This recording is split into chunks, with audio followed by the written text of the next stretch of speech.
Hello everyone, I'm Steve Scott, and in this episode I'd like to analyze knee drop Seoi Nage, and more specifically knee drop Ippon Seoi Nage. I think this throw is one of the most often used yet underappreciated techniques ever invented. And you can use it no matter what grappling sport it certainly is, whether you're using a jacket or not a jacket, it doesn't really matter. But there are some key points in this video about knee drop Seoi Nage that make it so successful that I really want to bring out. I've seen many of my own athletes use this with great success in national, international, and elite levels of competition in both Judo and Sambo.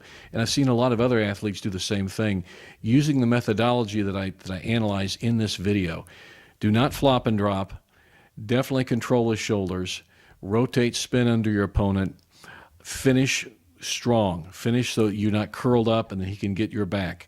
These are all key points. I try to bring them out in this video. So I hope you enjoy this video, and I hope you use some of these points to help you enhance your skills in knee drop Seoi Nage.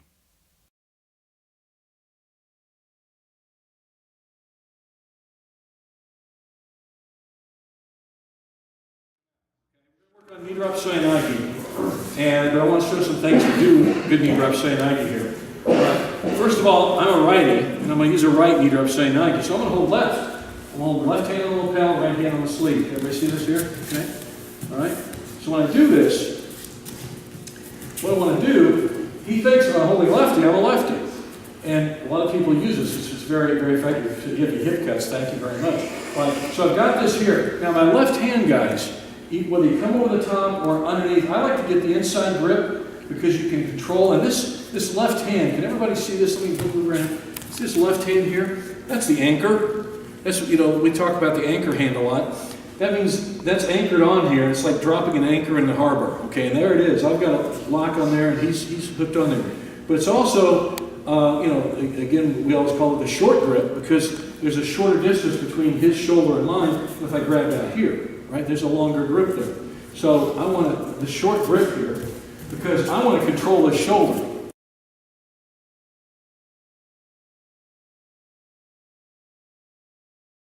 That's the thing here. And I'm holding my left grip here, and and again, we were doing a movement pattern and stuff. You could do that, but right now, let's get the basics of it. Then you put it together in a movement pattern. Just learn the stationary first.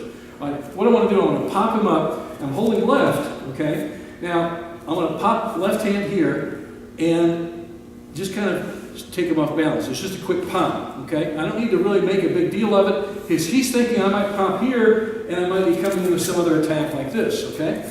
All right.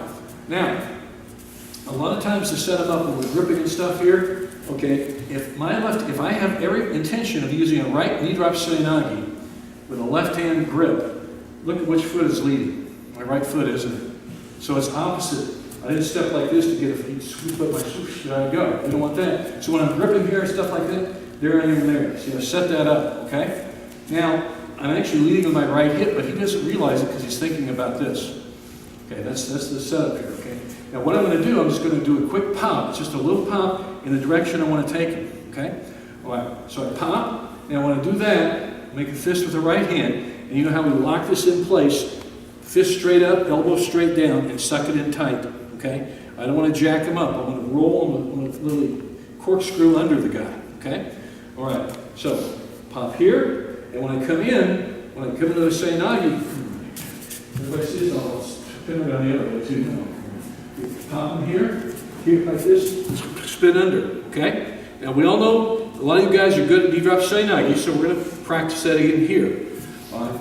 So when I pop here, step in, and just hook, and watch, I corkscrew in. Now new guys, you're going to drop on one knee, then the other, and have your knees pointing to the left and butt to the right. So the brand new guys in the room, start with that so you don't have to, I don't want you to fall down too soon. We want to actually have you rotate completely under him. So you throw him over your body and onto his back, okay? It's not a flop down on you. You don't want to flop down, it's not a flop and drop. Okay, what we don't want to do is this. But I'm in trouble. All my kinetic energy goes down to the ground. I wasted it, okay? And I'll hurt my knees, and I'm in a really bad position because I didn't turn all the way in to get the throw in, okay? So, I'm leading here, pop, Seoi Nage, come in, and when I come in,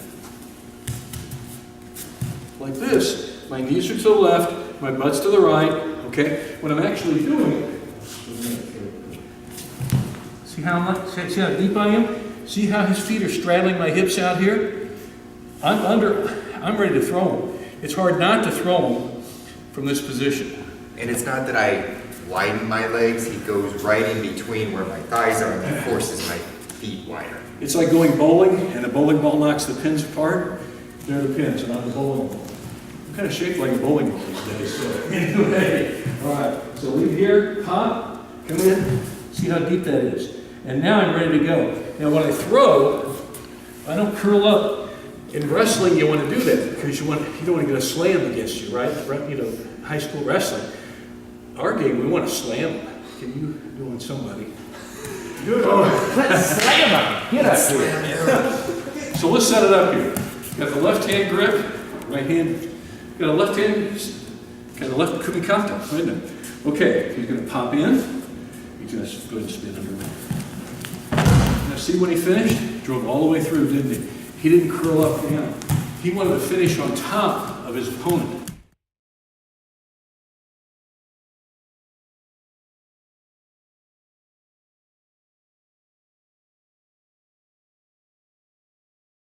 The reason is because he could go right into Osekomi.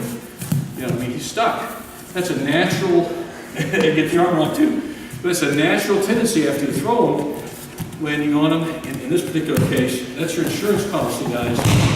You know, if the referee doesn't call Ippon for that, okay, then pin him. That's Throw the pin to win. yeah, there you go. That's it.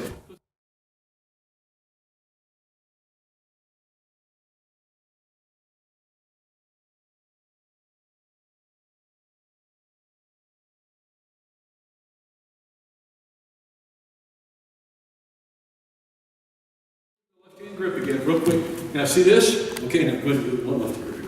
I want you to fool, okay? Now, here it is here. Now, if he should beat you and get the inside grip, all is not lost. So if you should have, it doesn't matter really. It's your preference. But what you want to do is have this short anchor hand here, the short grip here. This really controls the shoulder. Now, you can do a knee drop Seoi Nage, but if you grab the sleeve, there's a lot of space he has to make up there. If he grabs closer to the shoulder when he starts, there's a lot less space he has to make up when he actually comes in and screws under his opponent. That's why this really works well. Okay, you close the space quick, you're underneath him, and you throw him over your body really hard. Okay. Now when he does this, he's going to go ahead and pop in. See that deep? Knees to the left, butt to the right. Look how tight he is here. Okay. Now he just goes and finishes it. Bam. There you go. Also, when you drop on your knees, you don't want your toes like this. You'll be off your toes, and that's what Derek was doing. You want to be driving off your toes so you can drive into it and really finish it with a nice wakikomi. I'm going to pull into it one more time. I'm sorry for that. Get left in. Bam. Okay, and again, finish. Guys, this doesn't have to be your bread and butter. You know, if you're an Uchimata guy, Haragoshi guy, or whatever. I always thought knee drop Seoi Nage. A lot of us liked it. I liked it a lot. A lot of us in our club liked it a lot as our main throw. But this is the kind of throw that's like a change-up throw. You know, it's like a baseball change-up pitch. You know, a guy's a fastball pitcher, and every so often he throws a curve. Well, this is the curve ball right here. And you can really clock a guy, especially if you're holding that left grip and he thinks you're a lefty, all of a sudden it's a righty. It's a change-up move. So tactically, it's a really good technique for Judo, Sambo, any type of sport where you use the grappling or the jackets and belts. Okay? Let's give that a try. Play with it. Have fun with it.